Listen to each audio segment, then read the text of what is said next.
Hamza, my Pan-Africanist parents, my non-sectarian anti-capitalism, my feminism untethered to whiteness or white women, my diasporic wanderings, the organizations that I moved through and participated in. These are nowhere, right? No one has recovered that information. That information is not really being seen as something to pass on or to learn from or to even be visible. And this story is being erased not just by those people who we could all agree are enemies of justice, they're being erased by people in solidarity with me, allegedly, right? So erasing the past also erases the potential future. It puts a ceiling on our imagination. That's what I wanted to say. Why some people be mad at me sometimes. They ask me to remember, but they want me to remember their memories. And I keep on remembering mine. Thank you.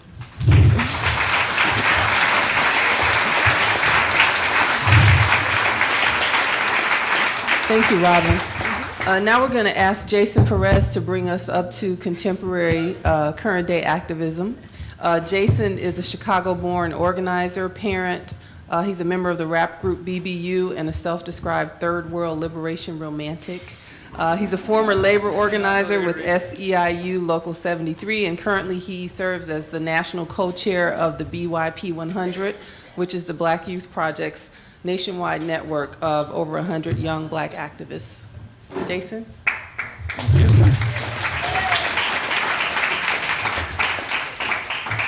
Yeah, it's intimidating being on a panel with like a bunch of people's books you actually read. So yeah, that's very surreal actually. Yeah, I guess, wow, wonderful things that were said. So yeah, I guess first and foremost, I'm an organizer. I came to organizing when I was 19 years old, right after I'd gotten out of jail. And how I got to organizing was I was really upset that, you know, I kept on seeing a lot of my friends and I didn't know how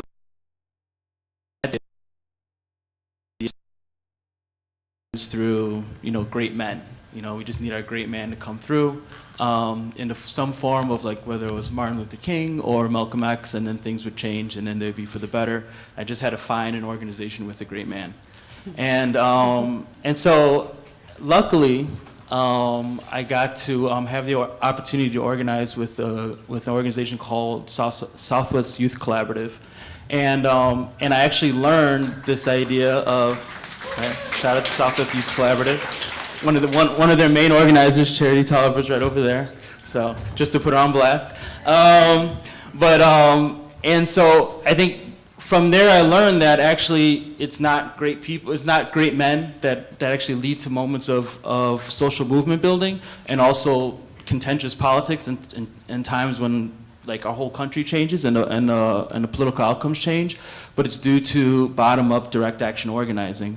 And so through that led me to a journey to try to find out just what our actual history was, right? Outside of just like the narrative of charismatic leadership. And I think, you know, the panel is about charismatic leadership, and I mean, that's the title of it. But I think the idea is in trying to speak to what Beverly was saying before was, you know, why is it that we always just focus, where we look at the Black freedom struggle as a struggle in regards to race? And at least for me, right, the main reason why is because we have this attachment to telling the story of movement building via great charismatic leaders, right? And then that fiction, and mind you, most of this has been from Erica Edwards, but that fiction of great male, usually hetero, right, charismatic leaders perform a form of gender violence and sexuality violence of the very people who are actually building the movement, right? It disappears the fact that, you know, Rosa Parks spent a lot of her time doing sexual violence organizing, right? It disappears the struggles of Paula Murray, right? It disappears even her story as, right, however you want to determine it at that time, right? Either cross-dressing or transgendered person, right? Being arrested for sitting in the white-only section. So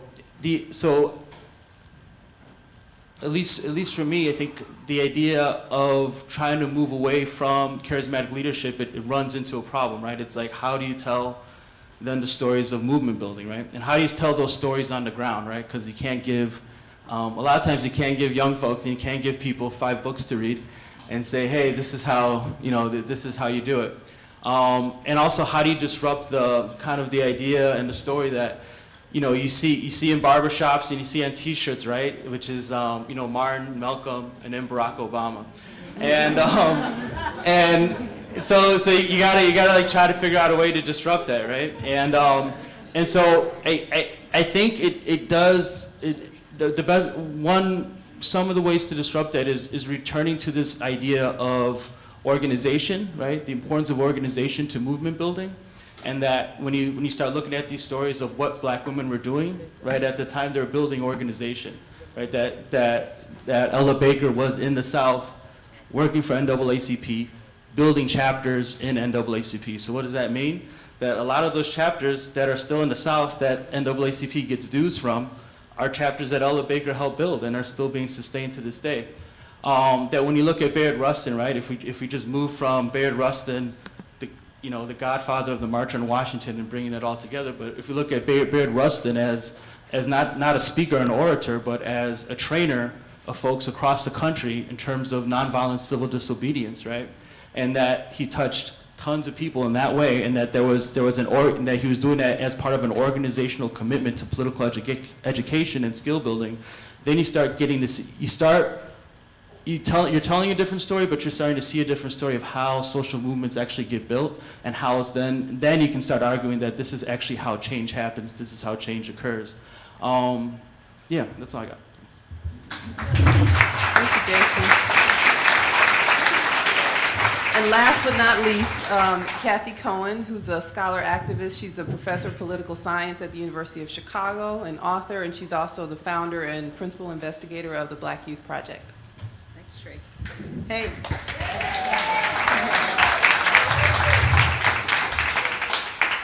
So the wonderful thing about going last is everything's been said, so I'll be quick. Famous last words, right? One, I want to start by thanking the Social Justice Institute and Barbara Ransby in particular for this amazing conference, but also for much of my life as an adult activist. Between Tracy and Barbara, they kind of fill out the picture, and Beth Ritchie, of course, the picture of my activism, and so it's just really wonderful to be here. I'm going to make 3 or 4 quick points, hopefully, about kind of how do we remember the past, and a lot has already been said. But the first one, I think, is, as Jason has said and others have said, our memories and celebrations really have to move beyond the kind of male, heterosexual, charismatic leader. We know that already, right? I actually thought the panel discussion with SNCC members last night was a kind of classic example, I think, of the beauty and tension of democratic deliberation and shared leadership. I'm all for individuals at time kind of being in the forefront, but I think it was the kind of moment of disagreement that really showed kind of the possibility of struggle. That's in fact what we're looking for, is ways to kind of refine what we do, and we do that in dialogue and shared leadership.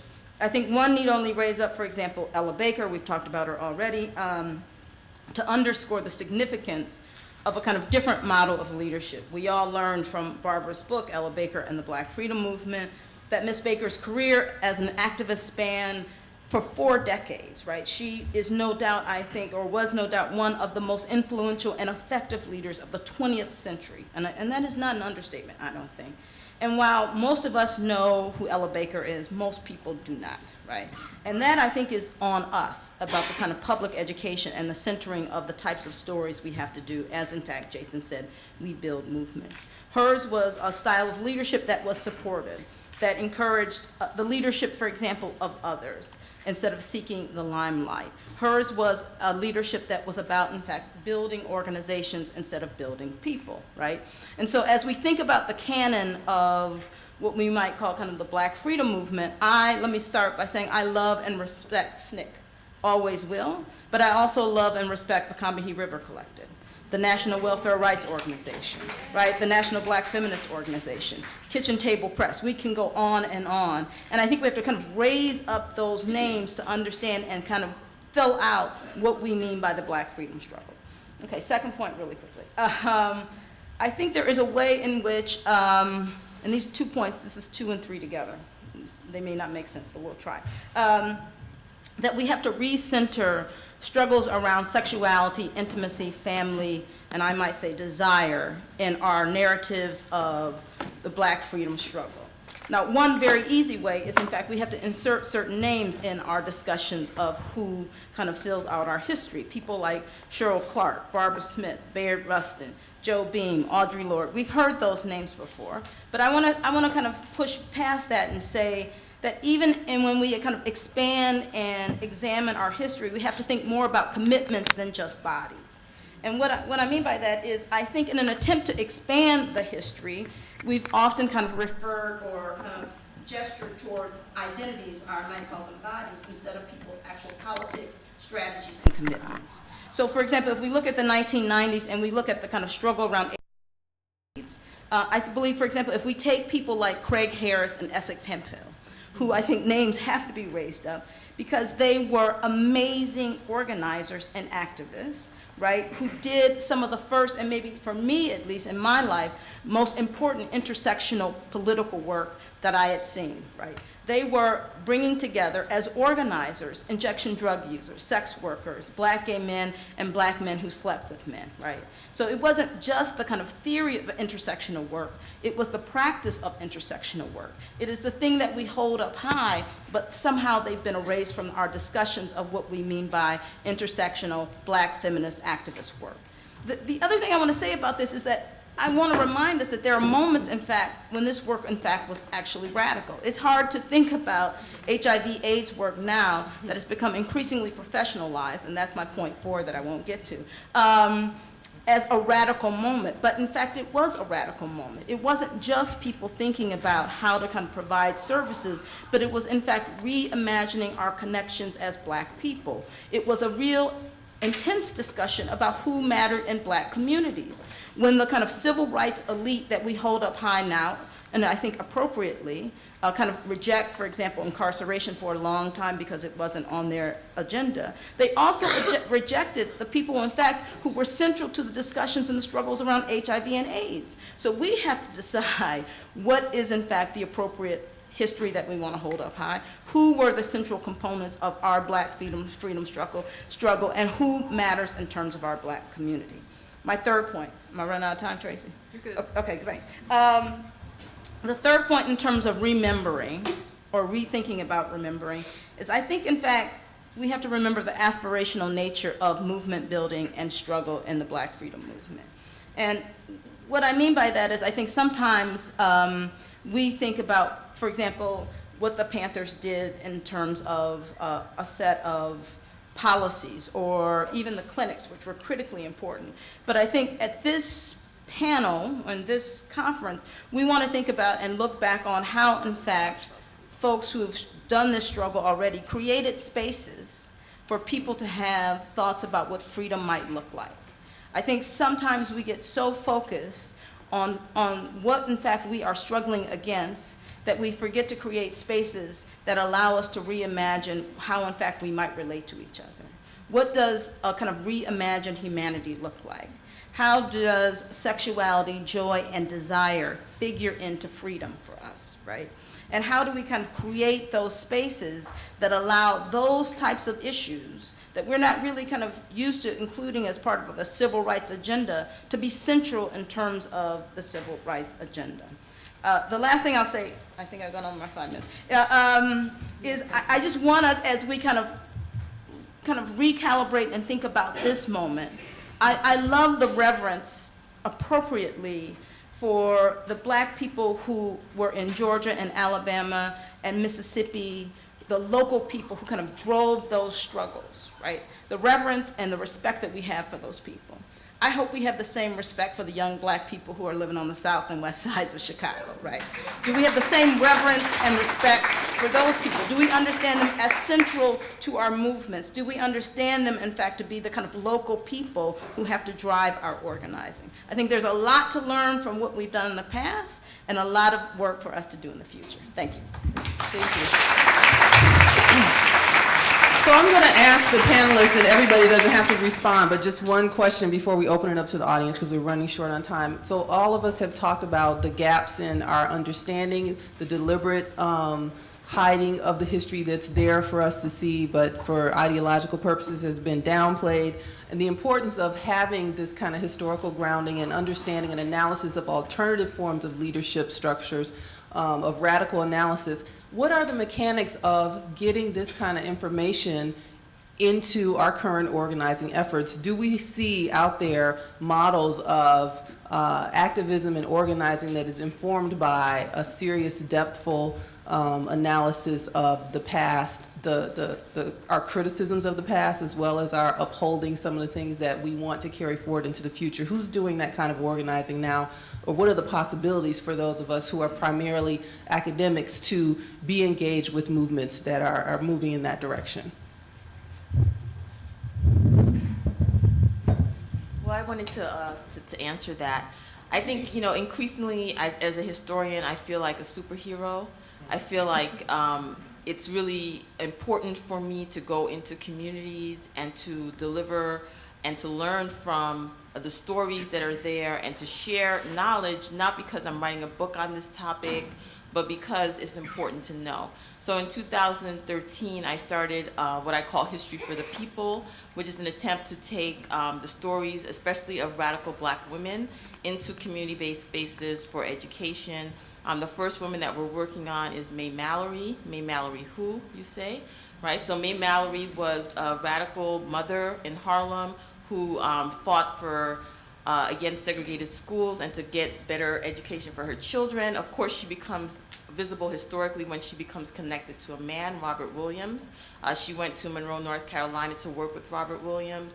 When he went off to Cuba around the incident that led to that, she went to Cleveland and she became an advocate for armed self-defense. She was a political prisoner. Hundreds of thousands of people rallied to her defense. She was supported by the Communist Party. She came out and became a major feminist activist. She returned to her community, became involved in nationalist organizations. She made so many connections. She went to Tanzania, and she lived there for several years, becoming part of the Pan-African movement. Before moving home, she died as an educator, currently buried in an unmarked grave in Staten Island.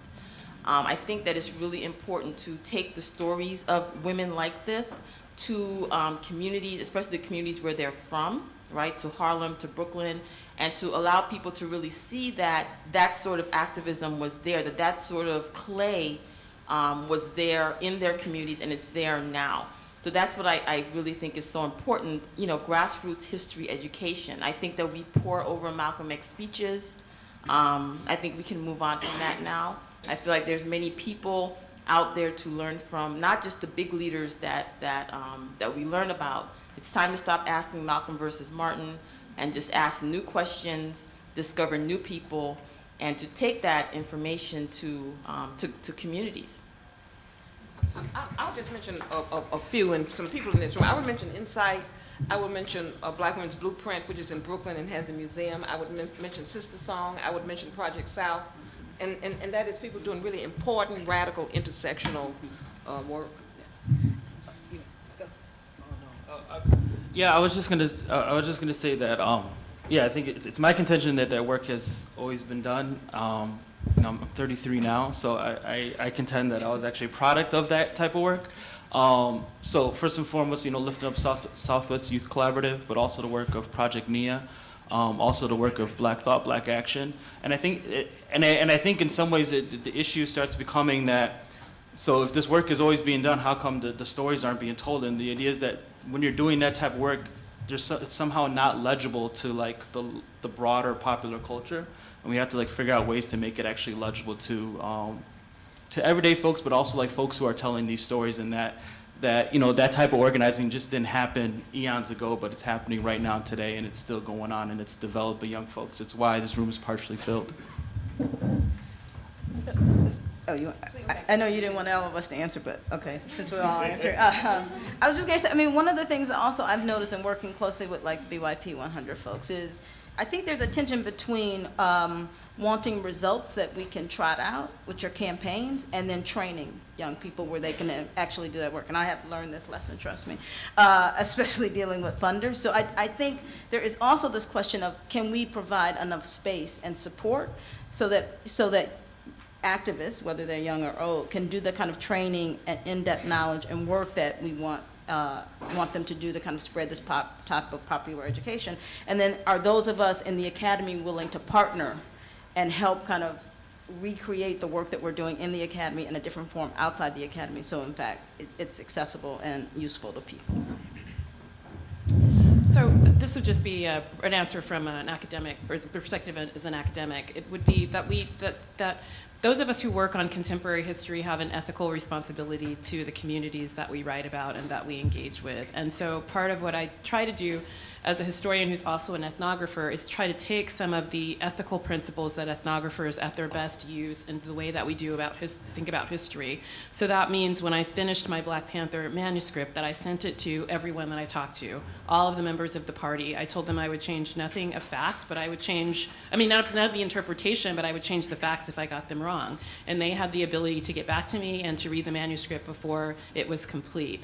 And I think it's also our responsibility to understand that these are ongoing relationships. And so that means when the book is finished, you go back to the community, you give copies of the book to Sister Song and to activist organizations. You go and you sit and you learn and you talk and we have a conversation, and it's an ongoing relationship. And for me, I write very little about Huey Newton and Bobby Seale in my book, and I write quite a lot about members of the rank and file of the party who did the health work, who were primarily sisters in the party. And those, for me, are lifelong relationships that I am obligated and indebted and in relationship with them for the rest of my life and their lives. And I think that if you think of yourself as a scholar activist, that has to be one of the principles, ways that we go about our work. I think we have about 10 minutes left? Anybody help me? So I want to open up the floor to see if anybody has questions or comments. Is there a mic for the floor, or, yes? There's 2 mics. I don't know where they are.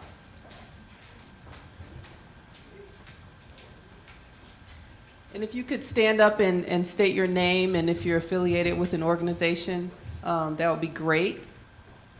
I see your hand first in the yellow, sister. And I see you, Linda.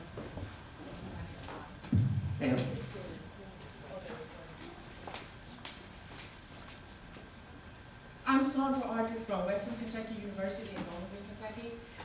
My question relates to your comments about SNCC and almost being the incubator for Black feminism. And one of the things that has puzzled me, as well as upset me, is Stokely Carmichael's comment that the only position for women in the movement is prominent. And I wanted to know, what did women back then think of that comment, and how does that now relate to what you're saying about SNCC being so accommodating to Black women? Okay, let me just say quickly. No, go ahead. No, I was just going to say, I left all of that out. There's a huge amount of controversy about whether that was a joke or not a joke. But I think the women in the room who were in SNCC can respond better. I can just tell you what the scholarship says, but I think, okay, testimony is better. Okay. And I am, I'm well known for calling out activist men who have wonderfully transformed from horrible sexist to at least accommodationist.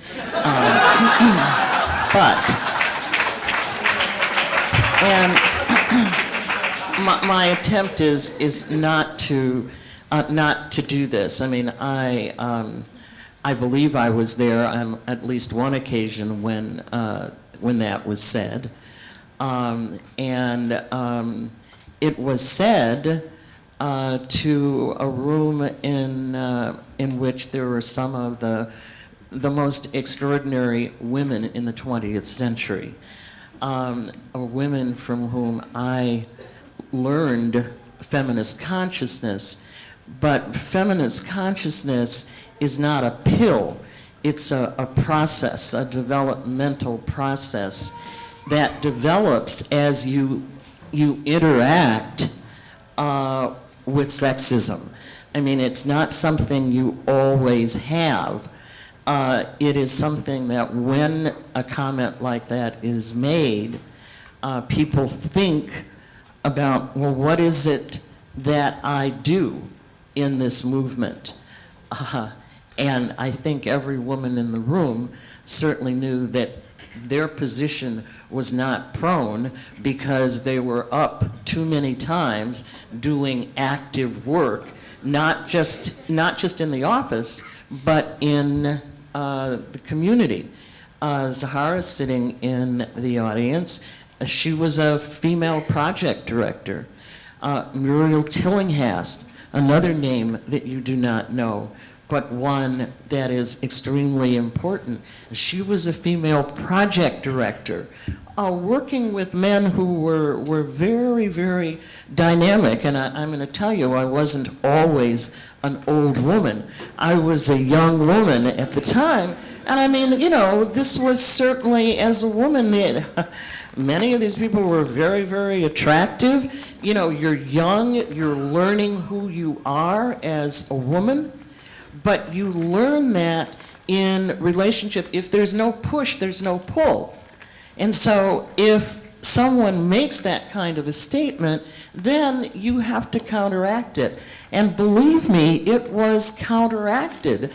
And to Stokely's credit, he grew through the encounter with strong black women. And so I don't know whether or not that particular moment tells us all we need to know about the growth of feminism within the movement. Because for me, it wasn't reading about it in books, it was experiencing what it meant to be a woman at that period of time and actively involved in trying to make change, which meant we had to make change as human beings as well as, so I mean, it's an interesting story, but I think it is not the full story.